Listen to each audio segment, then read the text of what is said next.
We're going to now lift up. Last time we lifted up a coarse woody debris, basically a dead wood. Now look down here and you'll see this rock.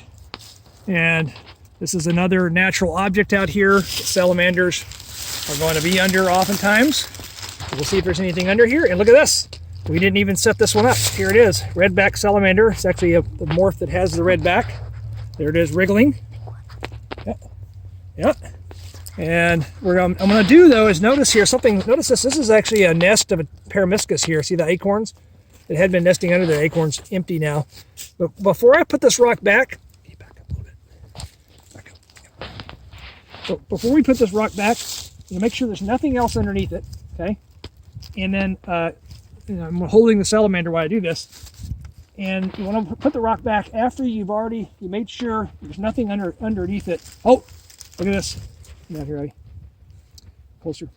See those eggs? That might be salamander eggs. I'm not sure. Anyway, we're going to put the salamander back under there when we're done. But here's how we're going to do it. I'm going to put this rock back where it was.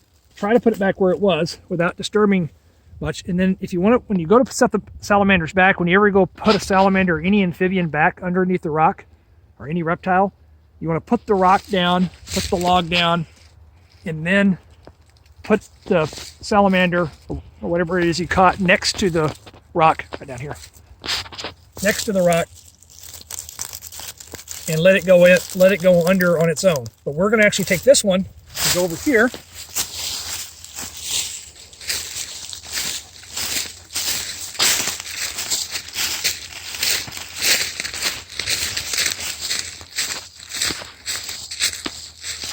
And we're going to put it in this bucket here, salamander, right here. And that bucket, what we're going to do is, this is part of a depletion survey.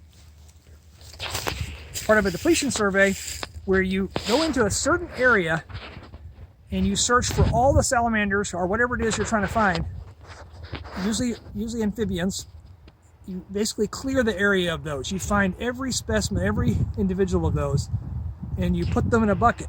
And you come back the next day and you do it again.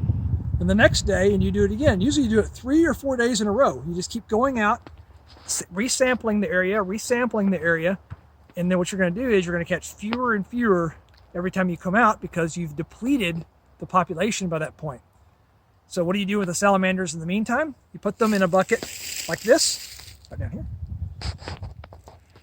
And it would be covered with something to keep the rain out, but to keep the salamanders in. And it would have everything the salamanders need to live for those few days down there.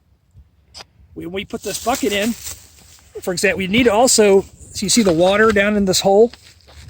So the water in there. So we don't want the salamander to drown. That's why it's in the bucket. But at the same time, you need to have some holes in the bucket for water to drain out of if water goes into the bucket from rain.